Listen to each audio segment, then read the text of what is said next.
Quando eu recebi a notícia da minha prisão, eu passei o dia gravando no SBT, ao lado de grandes amigos, o que ajudou a deixar o clima um pouco mais leve.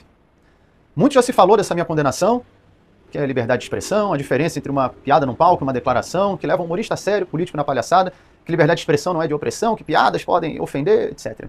Antes de me pronunciar, eu quis ler toda a sentença da juíza que condenou um humorista, no caso eu, a mais de 8 anos de prisão e uma multa de quase 2 milhões.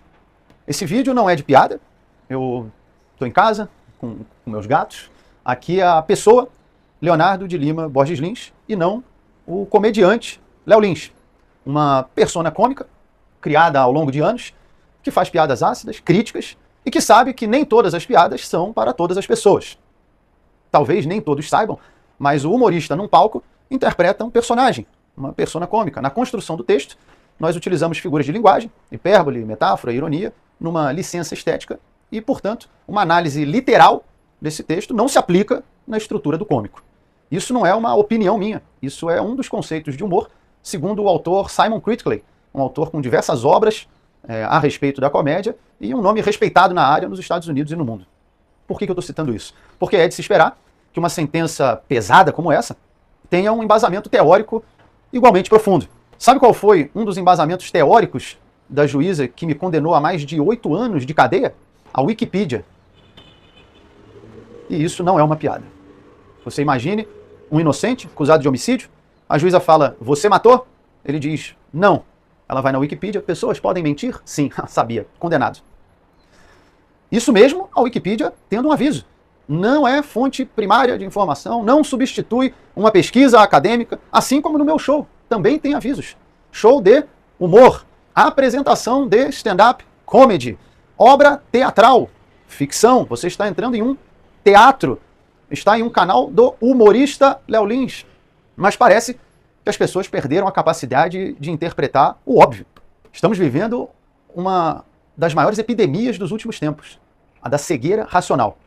Os julgamentos são feitos puramente baseados em emoção e ninguém quer mais ouvir o próximo, quer no máximo convencê-lo da sua própria verdade. Isso pode trazer consequência para qualquer pessoa, mas no caso de um juiz, de uma juíza, pode trazer consequências gravíssimas. Eu vou citar alguns trechos da minha sentença e eu deixo para que vocês façam o julgamento por si só. Em um certo momento, a juíza fala, apesar de haver texto, edição, cenário, figurino e estar em um palco, parece-nos não se tratar de um personagem, e sim da pessoa a proferir discursos. Eu te mostro a cabeça de um jacaré, o corpo de um jacaré, o rabo de um jacaré, e eu pergunto que animal é esse e você responde a um camelo. Aí não adianta mais argumentar. Não importa o que eu fale ou o que eu mostre, você já decidiu antes de olhar. Em um outro trecho, ela fala, e por mais que tenha acontecido em um teatro, ao ir para o YouTube, saiu do teatro. Então, a partir de agora, se eu assistir um filme de romance, eu posso processar os atores do filme por atentado ao pudor, porque a cena romântica entre o casal não aconteceu mais no estúdio do cinema, e sim aqui na sala da minha casa.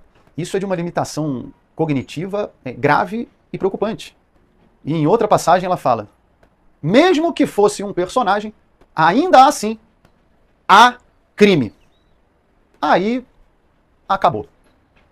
Porque se um personagem pode cometer um crime, agora dá pra prender a atriz que faz a vilã da novela, o ator que faz o vilão no filme, numa série. Eu espero que os humoristas, que a classe artística, que as pessoas em geral entendam a gravidade de uma sentença como essa.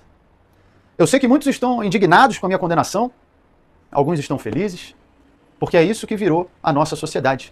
Um coliseu romano, onde cada grupo vibra quando um suposto adversário, às vezes nem é, cai ou é empurrado aos leões. E enquanto a plebe se mata, os imperadores assistem do camarote, invioláveis e intocáveis. Para que rumo está indo a nossa sociedade?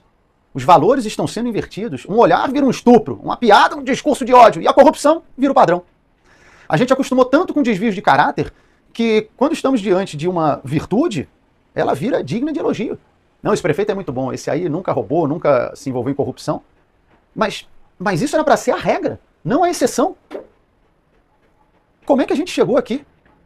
Em parte, eu te digo, vestindo os vícios com um manto da moralidade. Usam esse manto há tanto tempo que às vezes nem percebem o erro. Durante o meu julgamento, em certo momento, o promotor de justiça me pergunta: você já parou para considerar que essas pessoas que estão aqui falando a seu favor, negros, gays, pessoas com deficiência, já parou para pensar que eles podem ser uma minoria dentro da minoria? E aí eu respondi: mas o objetivo desse processo não é justamente o respeito às minorias? Você está me dizendo então que essa minoria é tão pequena que não merece respeito. Em que momento a nossa régua moral e jurídica passou a ser baseada em um número do IBGE? Isso, se é que era uma minoria. Pelo menos no meu julgamento, haviam mais minorias do meu lado do que contra, porque não levaram nenhuma. E mesmo assim, em nome da defesa das minorias, a juíza ignora a opinião dessas minorias e determina que piada incentiva o crime, o ódio e o preconceito. Provavelmente, então, essas pessoas envolvidas no desvio de bilhões do INSS, coitados, às vezes eles só ouviram muitas piadas de idoso. Ou piadas de corrupção. E aí, estavam rindo, quando viram, roubaram. A culpa não é deles, a culpa é do riso. Aliás, criticam também pessoas que riem de determinadas piadas. Como é que pode rir disso? Olha, diferentes pessoas têm diferentes sensos de humor. Mas não, como é que tá rindo? Por que tá rindo? Quando a gente ri, nós liberamos endorfina, dopamina, neurotransmissores que fazem você se sentir bem. Eu não vejo problema nisso. Eu acho mais problemático quando, ao ouvir uma piada, a pessoa, ao invés de rir, reage com ódio. Como fizeram na França, ao invadir o prédio dos cartunistas e metralharam todos. Como fizeram no Afeganistão, onde sequestraram e executaram um comediante por causa de piada. Ou até em violências menores, como no caso do Will Smith, que deu um tapa na cara do comediante Chris Rock. Situação semelhante eu vivi aqui em São Paulo, parado na rua, tomei um soco na cabeça pelas costas. Tem vários exemplos de agressão de pessoas que se irritam com a piada, mas não que riem com a piada. E ainda assim invertem essa lógica para fazer parecer que as pessoas que riem de determinadas piadas têm grande chance de cometer atos de ódio e de preconceito. Eu não vou ser hipócrita. Você pode falar, pô, mas então você quer afirmar que jamais alguém pode ouvir uma piada e ter uma atitude de agressão física ou psicológica? Eu não tenho como afirmar, mas se a pessoa fizer isso, que ela responda pelo crime que ela cometeu. Eu não posso jogar Street Fighter, agredir alguém e colocar a culpa no japonês que fez o jogo. Fazer isso e proibir o jogo vai impedir milhões de pessoas de se divertirem por causa de um idiota. E é isso que nós estamos fazendo, nivelando a sociedade pelo idiota. Concordar com sentenças como essa é assinar um atestado que nós somos adultos infantiloides sem a menor capacidade de discernir o que é bom ou ruim para nós e precisamos de um Estado falando do que você pode rir, o que você pode ouvir, o que você vai poder comer, o que você pode falar e até um dia o que você pode pensar. Por isso, eu agradeço muito a todos vocês que estão me apoiando. Agradeço aos colegas, familiares, aos humoristas, juristas, jornalistas. Eu recebi milhares de mensagens. Confesso que foi acima da minha expectativa as pessoas que estão se posicionando a meu favor. E claro, a vocês, as milhões de pessoas que acompanham o meu trabalho. Eu sempre falo que vocês são muito importantes para mim e me dão força para continuar seguindo em frente. Muitas das vezes recebo mensagens que se tornam até mais pessoais, de pessoas falando que minhas piadas ajudaram a superar uma depressão, a perda de um ente querido, a superar uma enfermidade, como no caso de um rapaz que entrou em contato, se voluntariando para depor a meu favor, porque ele disse que eu ajudei a salvar a vida dele e tatuou o símbolo do meu show em um corte que ele tem no pulso. Ainda bem que eu não estava preso, proibido de contar piadas nessa época. Eu agradeço muito. Mensagens como essa são muito gratificantes. Como eu sempre falo, a melhor piada do mundo sem alguém para rir não tem graça. A comédia é feita para o próximo. Por isso eu espero retribuir tudo isso em risadas. Eu tenho fé que no fim vai dar tudo certo, até porque se rir virou crime, o silêncio virou regra.